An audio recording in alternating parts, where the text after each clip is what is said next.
faut pas être gentil, il faut être méchant.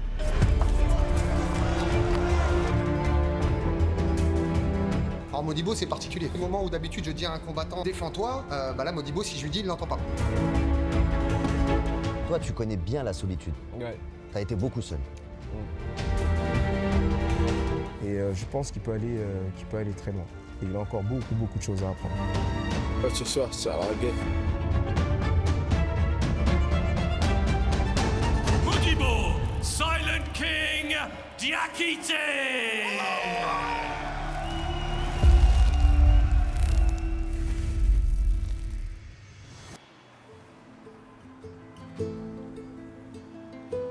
Est-ce que tu peux te présenter pour les gens qui ne te connaissent pas?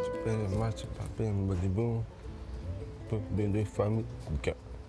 Est-ce que tu peux nous raconter comment tu as découvert le MMA? Tu sais comment je regarde la télé ou YouTube? Franchement, j'ai bien regardé MMA ou UFC. Je me suis dit, moi, j'aimerais bien essayer de faire du MMA. Un jour, je suis arrivé comme Fatibi. J'ai commencé à vivre dans Mali qui s'appelle le coach Mali. J'ai aimé beaucoup faire du MMA avec Mali. Putain,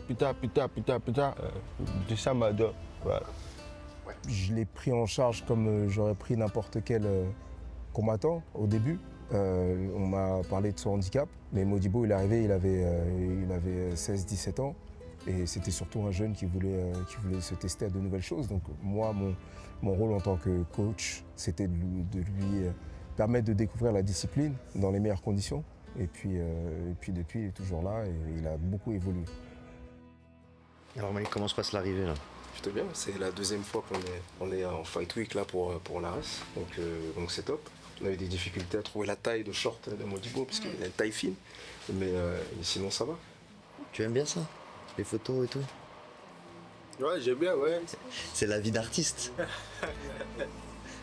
Tu as commencé par le judo. Ouais, maman, j'ai fait du judo depuis petit. Après, c'est à MMA, j'ai commencé depuis 5 ans à peu près. Pour un judoka, il avait une certaine aptitude pour le striking. Il était plutôt à l'aise là-dessus, même s'il manquait un peu de fluidité. Mais dans l'ensemble, c'était intéressant et surtout, il avait du caractère à l'entraînement. Après, ton regard habite. Okay, tu regardes habite, tu frappes et tu regardes habite. D'accord? Comment ça se passe, Malik? Ça se passe bien, c'est juste des révisions, différentes séquences. On prend une 32 minutes pour se remettre.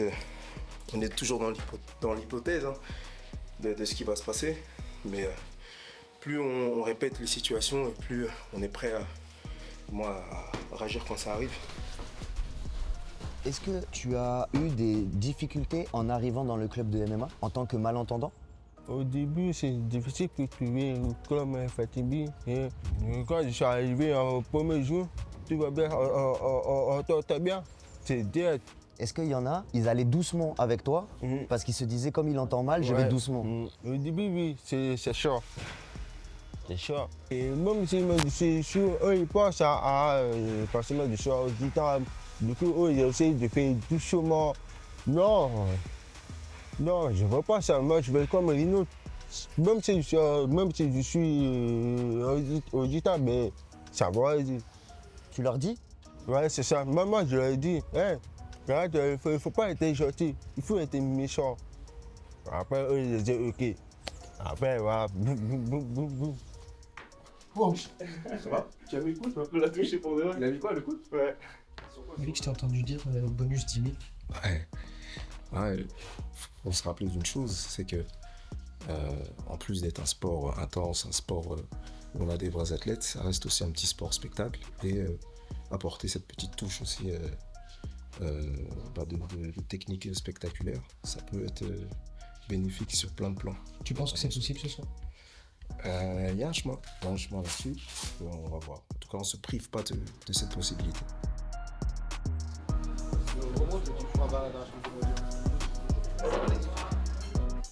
On est à quelques heures du combat, on va prendre les forces, déjà on va manger, on va méditer et après on va se mettre en condition pour le combat. Ça va monter doucement, mais l'intensité ça va faire que prendre de l'ampleur. Donc voilà, Je le sens bien, il est calme et concentré surtout. Je pense qu'il a la conscience de son objectif qu'il a atteint. Donc voilà, il est focus là-dessus. Mais il est trop tôt encore là, pour être tendu et tout ça. Donc on va profiter un peu et puis ça va venir tout doucement. Ça va, Modibo? Ouais, ça va. Ouais, ça va. Ça va, je suis bien avec mon équipe. Là, j'adore. Là, on va manger. Après, on va chercher un peu, marcher. Parce que là, comme aujourd'hui, il fait beau. Voilà. Après, ce soir, c'est à la guerre.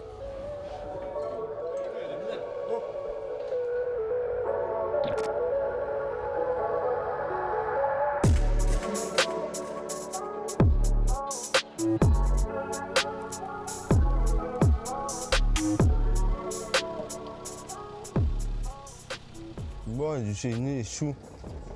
Ouais. Quand j'ai débuté, j'entends pas, mais c'est doux, j'entends bruit. Juste, j'entends bruit. Et puis, quand j'ai débuté, je ne parlais pas. Je grandis. Ça veut dire que ça prend du temps avec ma famille. Il m'apprend un peu, puis j'arrive à parler. Quand tout ça fait, c'est tout maximum. En fait, quand j'étais petit, première école, c'est à laquelle c'est entendant. Mais moi, j'étais le seul ici. Ça veut dire que c'était trop compliqué pour moi. Je ne comprends pas, c'est compliqué. C'est compliqué, mais après, j'aurais dit tout ça à 6 ans ou 7 ans. J'ai choisi à l'école ça c'est spécial à l'école pour les choux. Et du coup, je suis arrivé au premier. Je vois les personnes avec la main, ici.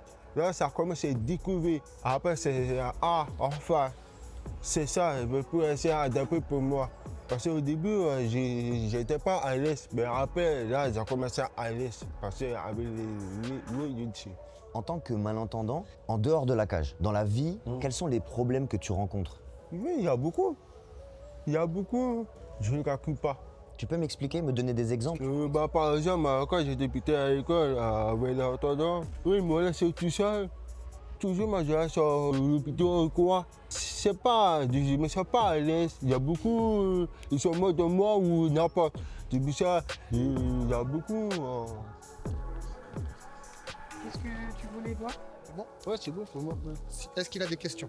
Tu as des questions à demander? Non, ça va. Alors, je suis Christophe Chapuis, arbitre à la FMMAF. Alors, on fait toujours le tour des vestiaires. C'est-à-dire que les combattants connaisseraient les règles, mais on va toujours dans les vestiaires pour se présenter et qu'ils nous identifient comme arbitre. Alors, Modibo, c'est particulier, parce que voilà, il a cet handicap. Donc, il faut qu'on adapte un petit peu. Les moments où d'habitude je dis à un combattant défends-toi, là, Modibo, si je lui dis, il ne l'entend pas. Donc il va falloir adapter, donc je vais beaucoup chercher son regard, donc j'ai été le voir dans les vestiaires, je lui ai prévenu que j'allais chercher son regard. Je l'ai prévenu aussi qu'on allait avoir un code gestuel. Quand je vais vouloir qu'il produise une défense, je vais chercher à me mettre dans une position où il me voit et avec mes mains, je vais lui faire action de travailler. Et si par exemple à un moment il est dominé, je vais me rapprocher de lui, je vais me permettre de le toucher. Alors normalement on ne touche pas les combattants pendant le combat, mais Modibo j'ai pas le choix. Donc je vais me permettre de le toucher. Donc nous on s'adapte, mais c'est vrai que ça peut être un peu compliqué pour eux quoi. Voilà, donc on essaye toujours de trouver les meilleures solutions pour eux, en espérant que ça lui convienne ce soir et qu'il nous fasse un bon combat. Allez, bon combat, merci.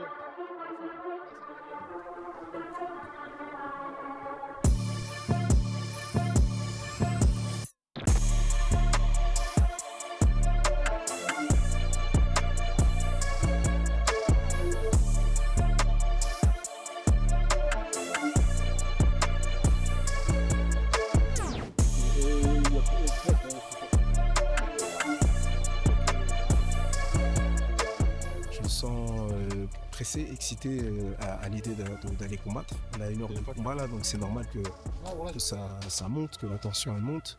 Et donc je pense qu'il a vraiment envie d'en découdre. Et voilà, c'est l'impatience qui va laisser place maintenant après à l'expression de tout ce qu'il a appris, tout ce qu'il doit faire dans la cage et tout ce qu'il va faire dans la cage. Là, c'est un peu comme un chevalier qui est en train de s'équiper, de mettre son armure et tout. Et il a son short, il a son t-shirt, il met ses bandages. Et lorsque les bandages et les gants sont mis, ça veut dire que le combat va arriver. Il est trop concentré. Elle dit détends-toi. Parce que quand tu fais ça, là, c'est pas bien pour détendre.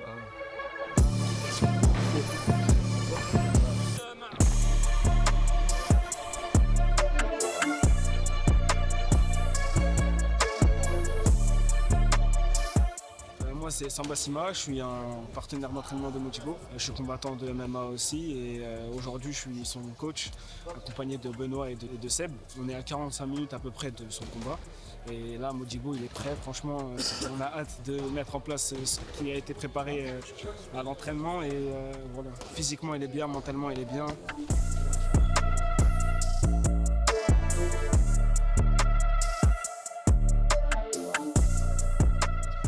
Sébastien Calou, et puis je suis le préparateur physique de Modibo Diakité. J'étais un de ses entraîneurs au judo. Je le suis pas mal sur le MMA, maintenant, certains contenus spécifiques, quoi. Mais il gère de mieux en mieux la pression avant d'arriver au combat. Il prend de l'expérience, progressivement. Il a bien fait les choses, même sur le poids, c'était mieux que d'habitude. Donc on sent qu'il se professionnalise de plus en plus. Alors je me présente, je m'appelle Benoît Floriot. Je suis un des coachs à Fighting Beat, là où s'entraîne Modibo. On l'a connu tout jeune et là, un grand bonhomme, bien musclé. Tu as regardé ton adversaire, son style, tu as analysé? Ouais, j'ai regardé. Oui, c'est un bon boss organ. Oui, c'est un bon souris. Ouais, oui, c'est un bon.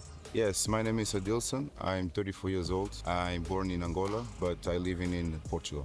I'm here to fight Modibo Diakité, if I'm not wrong, the name. He is a good fighter, a humble guy, and I think we're gonna have a great time in the octagon. Ouais, moi je suis fort.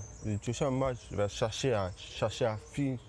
Dans la cage, comment est-ce que tu fais pour communiquer avec eux pendant le combat? Bah, c'est normal. J'ai beaucoup travaillé avec Malik. J'ai préparé depuis longtemps. Il y a beaucoup d'études. Par exemple, quand je combat, je n'entends pas derrière. Du coup, si ça ne marche pas, bah, c'est pas grave. On fait le pro B. Il y a beaucoup travaillé. On a développé un langage comme ça avec Modibo. J'ai plus ou moins un vocabulaire de la bagarre et surtout, je me suis inspiré de ce qu'il fait avec son frère. Lorsqu'on combat ou lorsqu'on fait les préparations, on a une petite boîte à outils que j'utilise avec lui. Mais l'essentiel surtout, c'est dans le regard, je pense. Il y a beaucoup de choses qui se passent dans le regard. Il n'y a que juste avec les yeux, quand je vais lui donner une indication comme ça, il sait. Quand on est dans le coin, pour adapter, en fait, on est obligé de connaître quelques mouvements. Par exemple, ça, le judo, tourne autour, méchant, change de niveau, en haut, en bas. Il prendra connaissance que s'il est bien placé et qu'il peut nous regarder. Parce que pendant le combat, pendant qu'il va combattre, jamais il va nous regarder. C'est que s'il a réussi à prendre une position dominante ou qu'il est bloqué dans une posture et qu'il peut nous voir. Faut savoir que Modibo, c'est quelqu'un de très timide. Et il est solitaire parce qu'il est dans sa bulle, comme il n'entend rien, il est très souvent avec lui-même. Et voilà, avant un combat, et souvent même à la salle, tu le vois marcher, il parle pas, il se concentre. Et c'est quelque chose qui fait ça, qui fait depuis petit, quoi. Tout seul, il s'immerge, etc. Donc c'est totalement normal. Le fait de ne pas entendre pendant le combat, est-ce que c'est un avantage ou un inconvénient? C'est dur quand même. Parce que comme je me sors tout seul, tu vois, comme si je me sors tout seul, je ne sais pas quoi faire. Tu vas te dire, là c'est quand même c'est dur. Mais c'est dur, c'est le moteur. C'est du moteur. Toi, tu connais bien la solitude. Ouais. Tu as été beaucoup seul. Ouais. C'est dur, c'est pas le choix, c'est dur sur le moteur. S'il n'y a pas de moteur, bah, c'est dur, il faut avoir le moteur. Le moteur est souris. Après, c'est vous.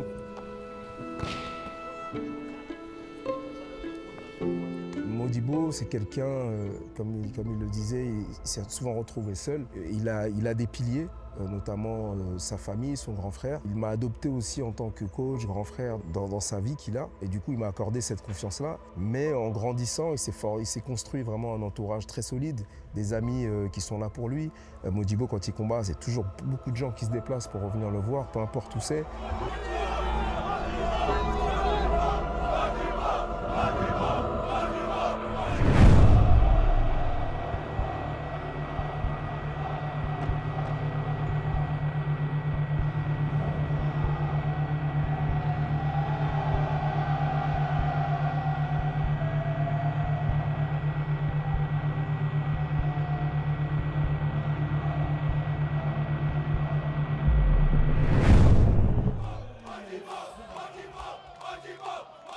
Est-ce qu'il y a une différence entre Modibo là maintenant et Modibo dans la cage? Est-ce que c'est le même? Non, c'est pas la même. C'est pas la même. Là, c'est différent. Parce que quand dans la cage, c'est excité. Toi, c'est boum. Mais là, c'est tranquille. Tu es méchant dans la cage. Ouais. Violent. Méchant. Méchant. Tu fais mal. Vraiment méchant. Tu veux faire mal.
Vous avez vu à l'entraînement, vous l'avez vu ce mouvement.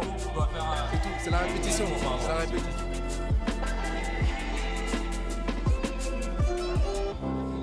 Et de le voir accomplir des choses, réaliser des choses avec ce comportement, cette humilité-là, ça, tu respectes, en fait, tu te dois entre guillemets de lui apporter vraiment ce qu'il y a de mieux parce que le peu que tu lui as donné, il en a fait quelque chose de beau et ça lui ressemble. Faire de son mieux pour lui parce que lui, il fait de son mieux. C'est plus ça. Ouais. Quand tu es au contact d'une personne comme ça, il faut donner parce que tout ce que tu vas lui donner, il va en faire quelque chose de fantastique.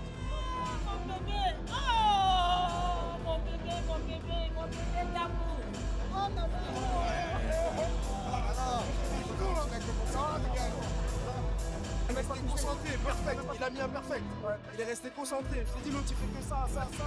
Tout ce qu'on a travaillé, c'était là.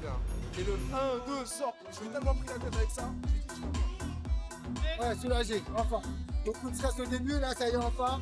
Et fier pour mon frère. Franchement, belle bagarre. On le savait, c'était. On a gagné! Quels sont tes objectifs ultimes? Moi, c'est un objectif d'aller plus loin.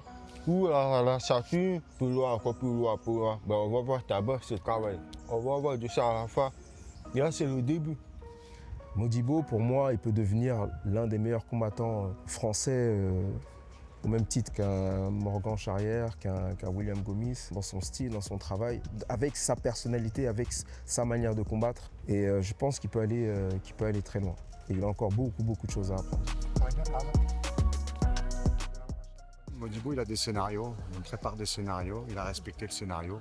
De temps en temps, sur quelques signes, on le remet dedans et tout, si on voit qu'il sort un petit peu. Il a respecté. Et l'enchaînement sur lequel il l'éteint, le TKO, c'est un truc qu'il a travaillé en entraînement. Il l'a répété pas plus tard que lundi avec Malik il le faisait. Boum, crochet du gauche, on a vu les yeux partir et c'était fini. Ah, on est super fiers, on taffe pour ça. Maintenant, ça fait une marche en plus et ça gravite. Pour le public, tu symbolises un modèle, tu symbolises une force. Comment est-ce que tu vis le fait que les gens admirent cette force chez toi? Il y a beaucoup de passés ici, on me félicite ou à quoi, oui, mais ça m'a fait plaisir. Oui, vraiment, ça m'a fait plaisir. Chaque match, je vais monter les hommes pour la personne ici ou la madure, parce qu'eux, ils pensent qu'il ne va jamais réussir ou impossible.